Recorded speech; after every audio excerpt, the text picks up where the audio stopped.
Assalamualaikum warahmatullahi wabarakatuh. Pada pertemuan kali ini, pertemuan yang ke-13, kita akan membahas mengenai apa itu anggaran public relation.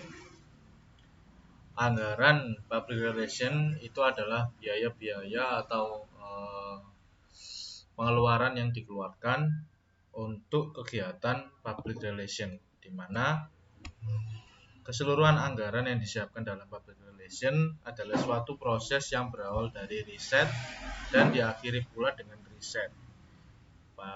Dengan urutan yang pertama, mendefinisikan permasalahan yang dihadapi dalam public relation, melakukan perencanaan dan program, melakukan aksi dan evaluasi, dan mengevaluasi dari program yang telah dijalankan. Yang pertama, yang kedua ini maksudnya, yang pertama tadi kan kita membahas mengenai apa itu anggaran public relation. Yang kedua kita masuk ke pengumpulan fakta, di mana pada pekerjaan public relation dia selalu dimulai dan diakhiri dengan riset, yakni kegiatan dalam mengumpulkan fakta dan bukan asumsi atau opini atau asumsi itu semacam pemikiran kita sendiri yang tidak didasari oleh fakta yang telah terjadi, seperti itu. Atau pendapat, asumsi itu pendapat atau opini. Kemudian biaya-biaya yang diperlukan, karena kita membahas anggaran, jadi dalam pengumpulan fakta itu ada biaya-biaya yang diperlukan, yang mana meliputi yang pertama yaitu riset. Riset sendiri terbagi menjadi beberapa jenis kegiatan, dan di situ juga memerlukan biaya, yang mana yaitu pertama desain riset, pengumpulan data primer, pengolahan data, dan perumusan data. Itu adalah bagian dari kegiatan riset. Kemudian biaya yang kedua yakni biaya data sekunder. Data sekunder yang dikumpulkan, diolah, dan dijual oleh perusahaan-perusahaan pengolah data. Itu juga ketika kita memerlukannya, maka ada biaya yang perlu dikeluarkan. Kemudian yang ketiga ada konten analis, yakni analisa terhadap media-media utama, di mana perlu berlangganan secara luas dan secara rutin terhadap berita-berita yang terkait. Nah, ini juga konten analis ini juga dibutuhkan oleh kita dalam kegiatan pengumpulan fakta dan memerlukan biaya. Berikutnya ada clipping service, yakni berita yang dianalisis disebarkan pada eksekutif yang berkepentingan dan selalu dimintakan komentar. Berita-berita tertentu perlu diumumkan pada karyawan melalui fotokopi atau pasang di papan pengumuman. Mungkin sekarang untuk kegiatan mengumumkan informasi bisa melalui menggunakan pesan WhatsApp atau dan lain sebagainya lah. Jadi saya rasa clipping service ini masih bisa dilakukan, tapi sudah tidak relevan lagi, dan ketika mengalihkannya pada menggunakan teknologi maka akan lebih murah biaya yang dibuat. Mungkin hanya pada pembuatan konten clippingnya bagaimana, atau pembuatannya itu bagaimana agar lebih menarik dan komunikatif dalam memberikan clipping, seperti itu. Kemudian selanjutnya ada metode survei. Survei ini jelas memerlukan biaya, yang mana praktisi PR memerlukan anggaran tetap untuk melakukan kunjungan ke cabang-cabang, lokasi produksi, atau distribusi untuk mendengarkan masalah dari para karyawan, tokoh masyarakat, komunitas, pemasok, pejabat pemerintah, bahkan pesaing. Nah, kegiatan survei ini juga dianggarkan secara tetap untuk mendengarkan masalah dari berbagai stakeholder yang berkaitan dengan kegiatan public relation ini. Kemudian selain survei ada kegiatan konsultasi, yakni pengumpulan fakta menggunakan jasa konsultan untuk memperoleh second opinion yang lebih objektif, atau opini kedua dari suatu permasalahan atau suatu data yang kita perlukan, atau suatu fakta yang mungkin kita tidak pikirkan ke sana, tapi ketika kita menggunakan jasa konsultan untuk kegiatan konsultasi, kita akan mengetahui informasi tersebut melalui second opinion yang diberikan oleh konsultan. Berikutnya ada pengumpulan fakta dari pemimpin opini. yaitu dapat secara aktif bila mereka dimasukkan dalam sounding board perusahaan. Secara pasif bila mereka diundang untuk berceramah pada karyawan atau eksekutif menurut jadwal yang telah ditentukan. Jadi ini mendatangkan orang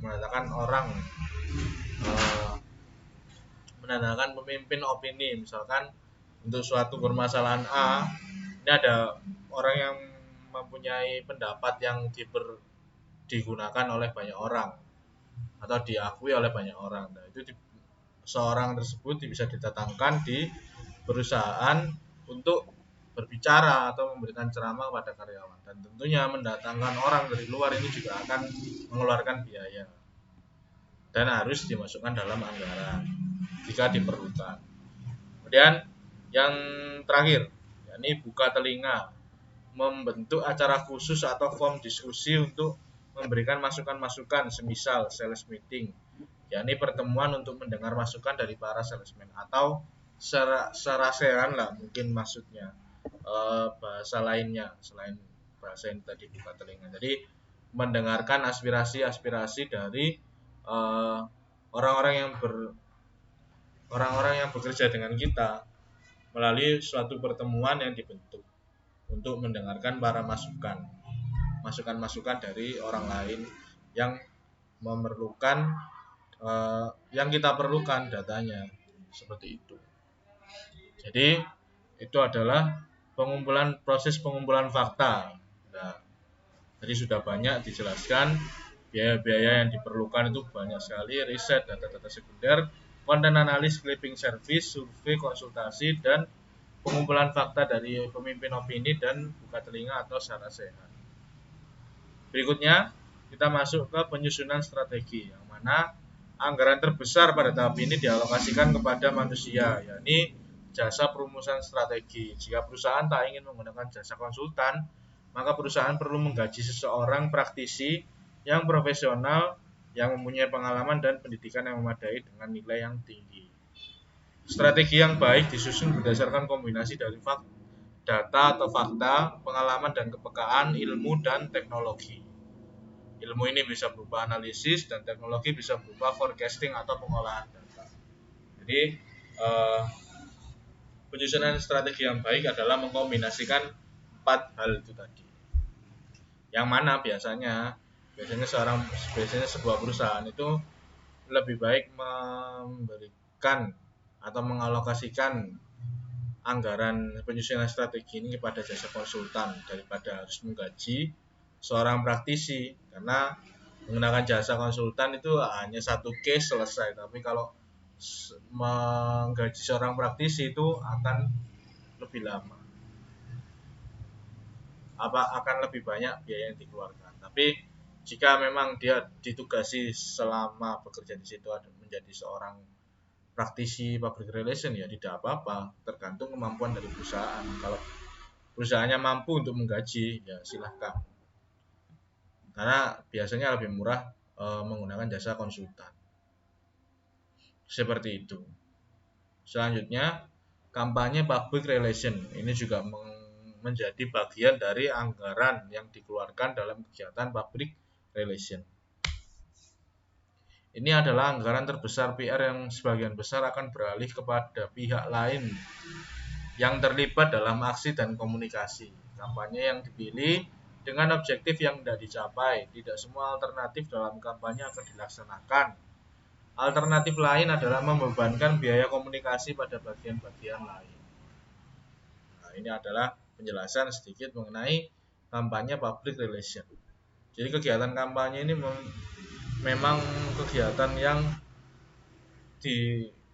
harus dilakukan pada kegiatan public relation dan dimasukkan dalam anggaran. Ini salah satu kegiatan yang paling menyerap anggaran terbesar dalam kegiatan public relation. Selain terbesar, juga kegiatan kampanye ini ditujukan pada orang lain, yang mana anggaran tersebut sebenarnya beralih kepada pihak yang lain yang ada di dalam aksi dan komunikasi pada kegiatan public relation tersebut. Jadi membuat kampanye itu mengenalkan mengenalkan sesuatu hal yang dimiliki oleh perusahaan agar dikenal oleh publik.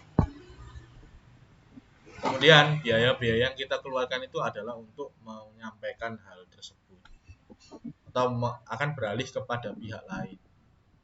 Ya kita diuntungkan tapi pihak lain juga diuntungkan. Bisa jadi seperti itu. Oke, selanjutnya anggaran untuk dalam masing-masing kampanye untuk unsur-unsur tersebut terdiri atas hubungan dengan karyawan dan calon karyawan, hubungan dengan pers dan media, hubungan dengan konsumen, pemerintah, pemimpin opini, memulihkan krisis, dan sebagai iklan korporat atau iklan perusahaan. Jadi dalam kegiatan kampanye ini, unsur-unsur yang menyerap anggaran itu banyak hal ini tadi. 8 unsur. Berikutnya audit. Nah, audit ini yang terakhir. Dan kegiatan ini merupakan proses akhir dari kampanye public relation. Tujuannya adalah untuk memeriksa seberapa jauh karya-karya public relation yang dapat berjalan dengan baik. Audit akan mengetahui efektivitas suatu kegiatan kampanye yang dilakukan. Praktisi public relation akan dapat lebih berperan di kemudian hari.